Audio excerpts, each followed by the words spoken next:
Ada 200 orang yang nunggu. Ya wadab. Assalamualaikum warahmatullahi wabarakatuh. Alhamdulillahi rabbil alamin. Wassalatu wassalamu ala ashrafil anbiya wal mursalin. Sayyidina wa nabiyina maulana Muhammadin bil qasimil amin. Wa ala alihi wa sahbihi ajma'in. Subhanaka la ilma lana illa ma'allamtana innaka antal alimul hakim. Amma ba'd.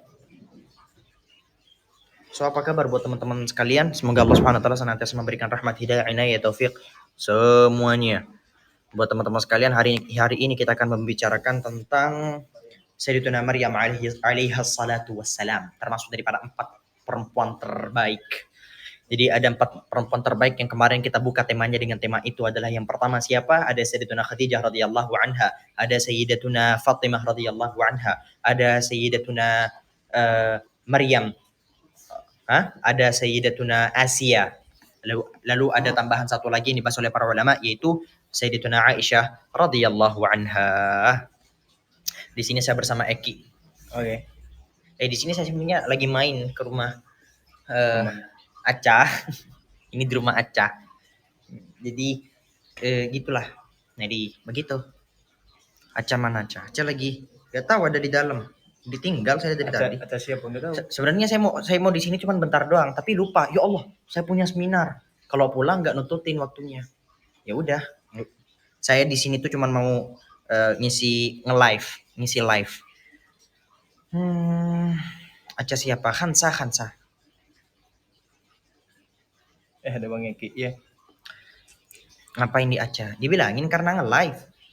Jadi tadi tuh sebenarnya saya kan janjian sama siapa namanya? Habib. Sama Habib Ahmad Bafagi. Nah, terus jarak dari kafe itu ke tempat saya itu gak nututin, kurang waktunya. Duh, Ki, ini bentar lagi jam 7 aku ada live, Ki. Ada seminar, aku bilang. Ini gimana, Ki? Gimana paniknya? Akhirnya aku ingat perasaan di sekitar di sini tuh ada rumahnya Aca deh. Aku langsung hubungin Aca. Ca. Ini aku mau numpang seminar, boleh nggak? Numpang live di rumahmu. Aman? Ada iPad? Ada. Oh, ya udah, cus ke rumah sini. Bareng sama Eki. Main ke rumah nenek Akura dekat rumah Aca. Mungkin tadi Jumatan pakai baju coklat, iya. Iya tadi kamu. Hah? Takut salah tuh. Tadi Husen Jumatan pakai baju coklat gak sih? Maunya apa? Iya. Iya benar. Serius? Orang mana? Eki enggak duduk, enggak. Bang Eki gak duduk. Gak tahu, gak mau dia. Dari tadi berdiri aja. Gak mau duduk dia dari tadi. Emang gak ada tempat duduk. Sidoarjo Kota mau ke bank tadi. Oh nice. Iya, aku tadi ada di sana.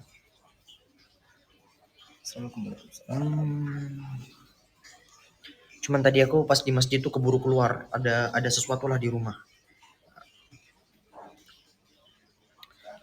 Sekali-kali ke Jogja, Sen. Nyuruh orang ke Jogja kayak nyuruh orang ke pasar, deket banget kayaknya. Sudah ya, kita mulai ya. Yuk, bismillahirrahmanirrahim. Hari ini kita akan berbicara mengenai Sayyidatuna Fatimah Al-Adra binti Imran alaihi salatu wassalam. Gitu. Eki suruh duduk, gak mau. Jangan nanti ganggu Husen live. Jadinya Oke, sebenarnya begini. Sayyidatuna Maryam, bukannya Maryam. Iya, Sayyidatuna Maryam Al-Adra binti Imran. Sayyidatuna Maryam Al-Adra binti Imran alaihi salatu wassalam. Itu. Dikira Fatimah, bukan Fatimah. Nah, sekarang kita akan membicarakan mengenai Sayyidatuna Fatimah Al-Adra alaihi salatu wassalam. Binti Imran alaihi salatu wassalam. Beliau itu dilahirkan dari semulia-mulianya nasab, seluruh hampir semua keluarga daripada Sayyidatuna Fatimah, Sayyidatuna Maryam alaihi salatu wassalam, ini berasal dari keluarga Nabi. Nih, beliau adalah cucu Nabi Ibrahim. Kebayang, cucu Nabi Ibrahim melalui putranya Nabiullah Ishaq alaihi wassalatu wassalam, dan melalui cucunya lagi Nabiullah Sulaiman. Berkali-kali kakek moyangnya dijadikan sebagai nabi oleh Allah. Serta salah satu pamannya juga menjadi nabi, yaitu Nabi Zakaria. Insya Allah teman-teman pernah baca terjemahan Al-Quran. Silakan teman-teman yang mau benar-benar mau tahu banget, kayak bukan penjelasan singkat seperti ini, bisa buka terjemahan. Insya Allah amalah di sana gak ada terjemahan surat Maryam. Terjemahan surat Maryam. Kalian sambil baca gitu. di sana ngebahas bagaimana teman-teman baca juga surat surat Imran. Di sana ngebahas tentang keluarga Imran. Nah, berkali-kali bahkan beliau sendiri dipilih menjadi ibunda sang nabi besar, salah satu nabi yang tergolong dalam ulul azmi, yakni 5 nabi termulia, yaitu siapa? Nabiullah Isa alaihi salatu wassalam.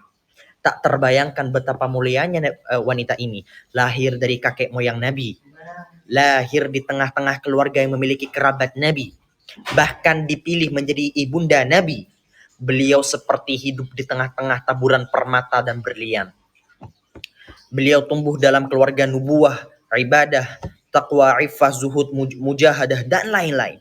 Dunia telah menjadi saksi akan kehebatan sejarahnya dan keagungan riwayat hidupnya. Siapa yang gak tahu mengenai bahkan hampir semua Islam dan Kristen sama-sama sepakat ya. Islam dan Kristen sama-sama sepakat untuk memuliakan sosok wanita ini. Yaitu mereka menganggap ini adalah sebagai Maria, kita menganggap ini sebagai ibu Maryam. Gitu. Sampai dalam kitab suci umat Islam, nama beliau dijadikan salah satu nama surat dan menjadi satu-satunya wanita yang namanya secara eksplisit disebutkan jelas dalam Al-Quran. Bukan 1, 2, atau cuma 3 kali, tapi 33 kali Allah menyebutkan nama beliau, menunjukkan betapa besar, luar biasa derajat beliau di sisi Allah Subhanahu wa taala. Kebayang sosok Sayyidatuna Maryam sampai namanya dijadikan sebagai nama surat. Nama surat, Ki. Nama surat. Surat Maryam. Bayangin, itu firman Allah yang dijadikan oleh Nabi Muhammad SAW sebagai mukjizat yang akan bertahan hingga akhir nanti. Nama suratnya surat Maryam. Dan namanya disebutkan dalam Al-Quran 33 kali. 33 kali. Kebayang. Nah, beliau lahir dari pasangan ayah Sayyidina Imran, yang namanya juga Allah Subhanahu wa taala jadikan dalam Al-Qur'an menjadi nama salah satu surat Ali Imran, dan ibu Sayyidatuna Hannah alaihi wassalatu wassalam.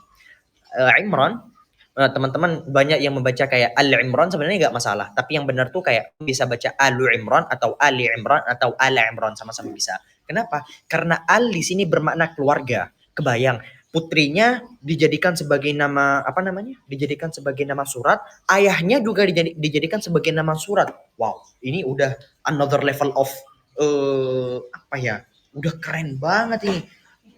Nama ayah dijadikan nama surat di dalam Al-Quran, nama anaknya, nama putrinya juga dijadikan sebagai nama di dalam Al-Quran. Cucunya dijadikan sebagai nabi. Ya Allah, ini udah kita nih kayaknya cuma sekukunya beliau nih kalau dibandingkan ya. Kalau dibandingkan debu doang kayaknya. Wait ya, bentar. Tunggu Iki biar gak lemot.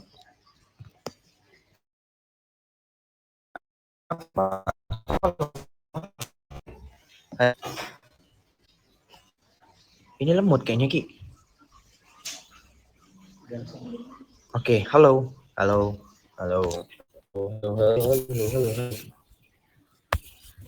Ini lemot apa gimana ya? Coba, ada yang Iya lemot Ki. Ini wifi-nya siapa ini? Itu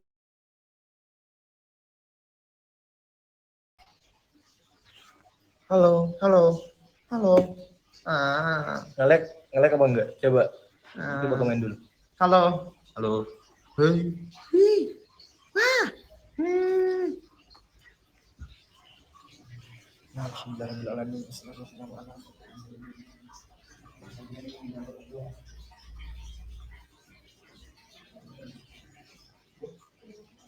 Halo, ini nge-lag kayaknya. Hotspot.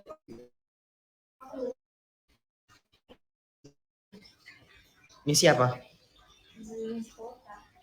Oh, kota. Oke.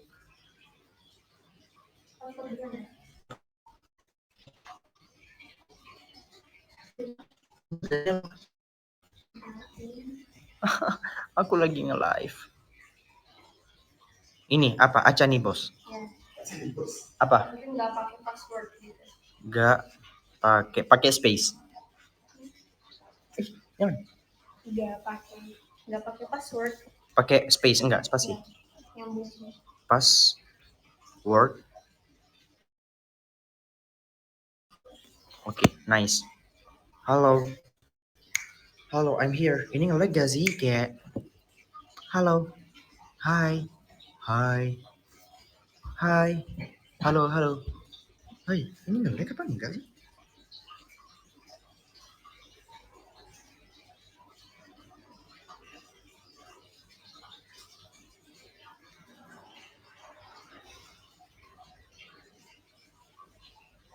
Enggak ada di sini.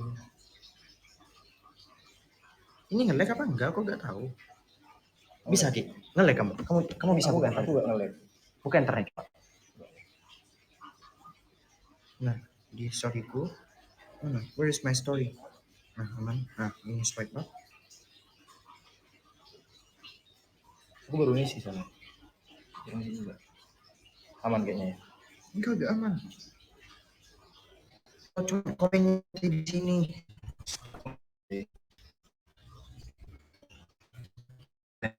Aman di sini, komennya berhenti. Komennya stuck di sini.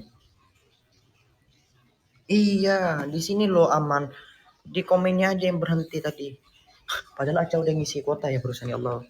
Gak enak sendiri aku semacam. Nih, oke lanjut. Beliau lahir dari pasangan ayah Sayyidina Imran yang namanya juga disebutkan sebagai sebagai nama surat. Ibundanya yaitu Sayyidatuna Hannah, yaitu ibu Sayyidah Maryam ini tergolong wanita yang mandul bertahun-tahun menunggu karunia keturunan namun tak kunjung terjadi. Jadi sebenarnya ibu daripada Sayyidatuna Maryam alaihi salatu wasalam ini sebenarnya mandul. Namun akhirnya sampai keduanya suami istri Imran dan Hannah memasuki usia senja, usia udah agak tua, akan tetapi Hannah tak kunjung putus asa dari harapannya. Inilah pribadi muslim yang sejati.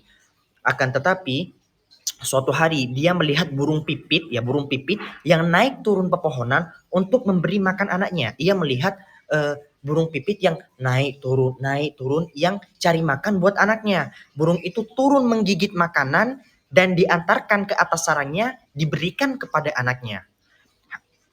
Ibunda Sayyidatuna Maryam itu melihat kejadian itu teriris hatinya, terenyuh-enyuh.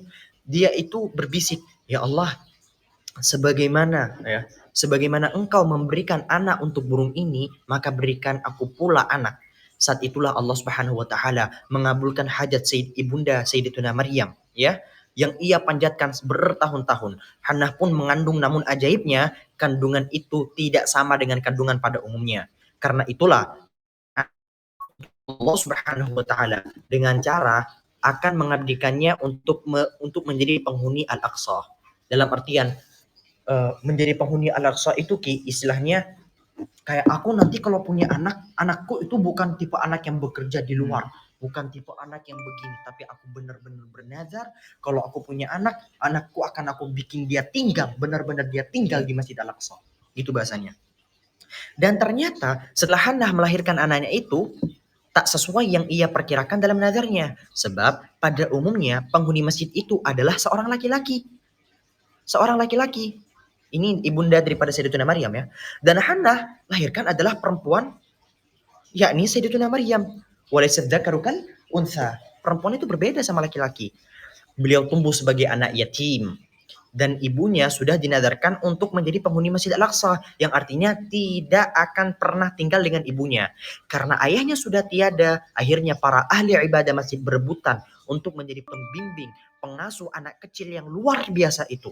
Hingga akhirnya Allah Subhanahu wa taala takdirkan ia diasuh oleh pamannya sendiri yang merupakan seorang nabi. Jadi Sayyidatuna Maryam alaihissalatu wassalam ketika dilahirkan, lalu ayah beliau Sayyidina Imran itu meninggal, banyak orang yang berebutan untuk ingin mengasuh Sayyidatuna Maryam alaihi salatu wassalam. Namun akhirnya siapa yang berhak? Tidaklah orang hebat kecuali diasuh oleh orang hebat. Siapa orang hebat ini?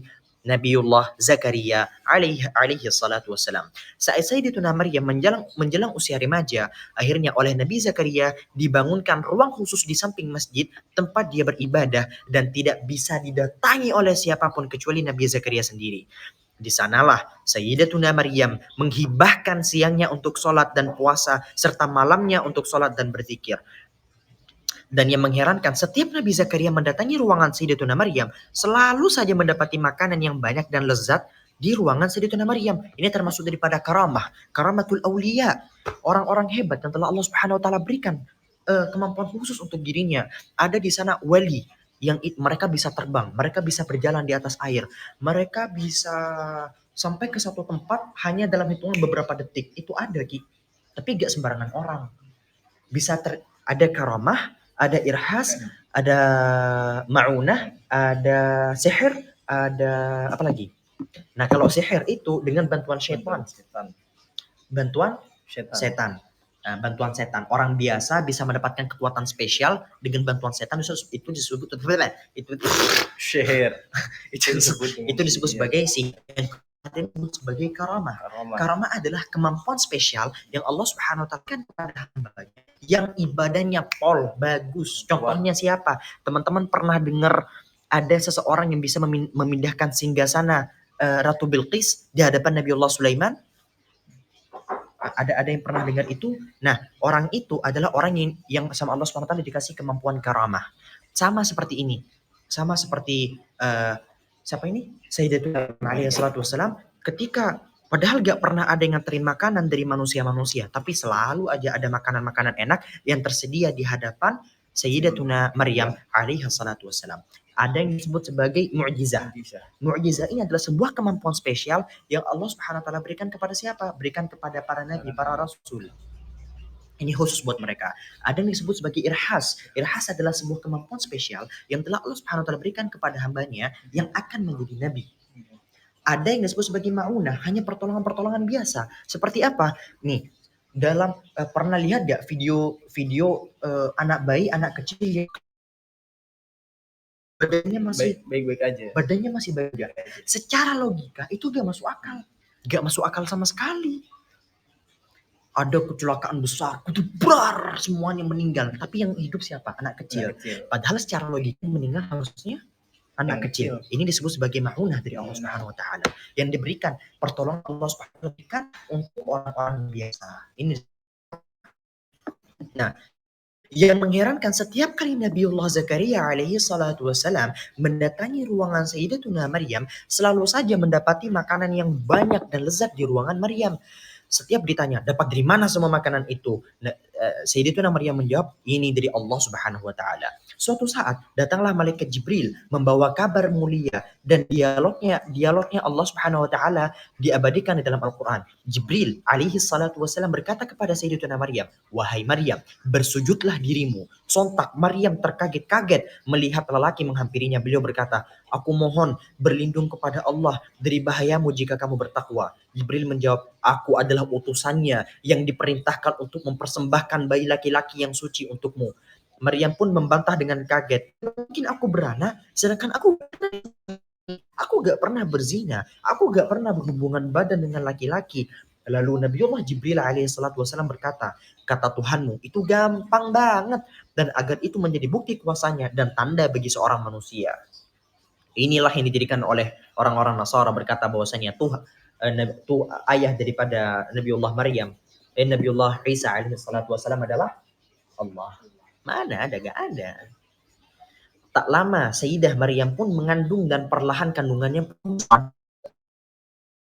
laki-laki. Terpaksa beliau pun keluar dari tempat ibadahnya menuju tempat yang aman dari pandangan manusia agar terhindar dari fitnah. Singkat cerita, beliau pun melahirkan tanpa bantuan satu orang sekalipun. Sepulang dari tempat persalinannya itu pun, beliau kembali ke masjid dan menggendong sang bayi yang masih belia tersebut. Ya, yang masih belia tersebut. Wait.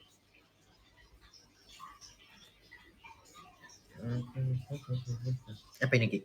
Berdoa. Ini.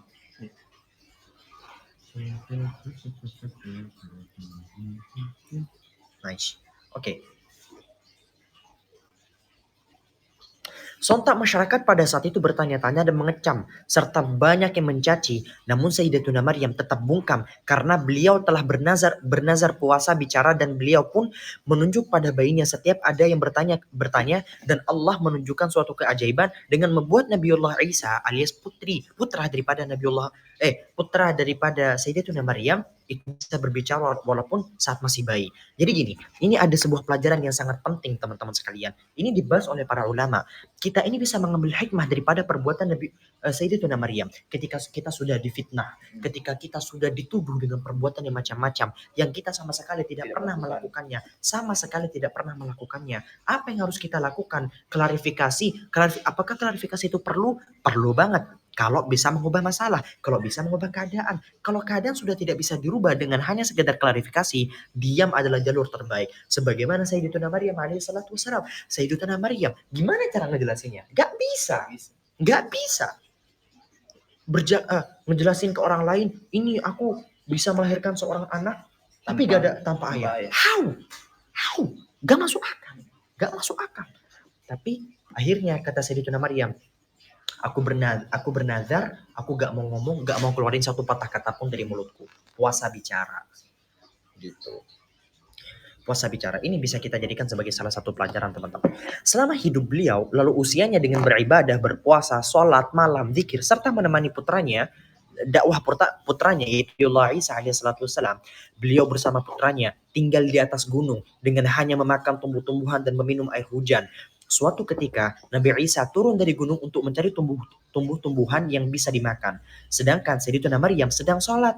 Tiba-tiba datang malaikat pada beliau dan membuat beliau ketakutan sampai pingsan. Setelah sadar beliau tanya, kamu siapa? Malaikat itu menjawab, saya adalah malaikat maut. Sayyidatuna Maryam menjawab, bertanya lagi, engkau datang untuk mencabut nyawa atau keperluan lain? Dijawab oleh malaikat maut tadi, iya, untuk mencabut nyawa. Lalu Sayyidatuna Maryam pun kaget dan memohon agar jangan langsung dicabut sebelum putra kesayangannya dan belahan jiwanya kembali. Namun kata malaikat maut itu, tidak akan pernah dilakukan sebab ia diperintahkan untuk hanya diperintah untuk mencabut nyawa. Astagfirullahaladzim. Akhirnya dengan penuh rasa terhadap putranya, beliau Sayyidatuna Maryam pasrah dan rela terhadap ketentuan Allah agar dicabut nyawanya oleh malaikat maut tadi. Pada hari berikutnya kan Nabiullah Isa alaihissalatu wassalam itu turun untuk mencari tumbuh-tumbuhan yang akan disediakan sebagai pasokan makanan antara beliau dan ibundanya. Ketika keesokan harinya, Nabiullah Isa alaihissalatu wassalam pergi mendatangi ibunya. Nabiullah Isa alaihi salatu wassalam mengira ibunya sedang beristirahat. Beliau pun mencoba membangunkan. Ibu, salat malam kita. Karena tak kunjung bangun, dikiranya ibunya, kayaknya ibuku Maryam sedang sangat. Namun tiba-tiba Nabiullah Isa alaihi salatu wassalam mendengar suara yang mengabarkan hati Nabiullah Isa dan menangis sejadi-jadinya hingga turunlah wahyu mengatakan, wahai kekasihku, apa engkau inginkan pelipur lara yang lebih baik dariku? Namun Nabiullah Isa alaihissalatu wassalam diberikan hati yang kokoh. Akhirnya ia pun menerima dengan tabah dan ikhlas. Dan betapa mulianya Sayyidatuna Maryam alaihi salatu wassalam, alaihi salatu wassalam, dua malaikat diturunkan untuk menggali kuburan dan bidadari bertaburan turun dari surga untuk menjadikan dan mengkafani Sayyidatuna Maryam hingga pemakamannya. Semoga ridha Allah sangat dan keperhatian untuk begitu. Mari kita akhiri perbincangan kita hari ini karena saya tiba-tiba disiapkan makanan oleh siapa namanya Ki? Kan sama Rizka. Aduh. Oke, karena saya disediakan makanan dan saya harus makan. Terima kasih semuanya yang telah menonton.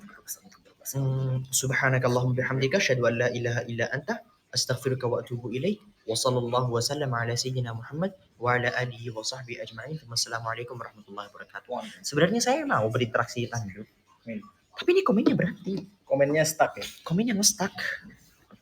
Bener-bener nge-stuck. Sudah ya. Terima kasih. Bye-bye. Assalamualaikum.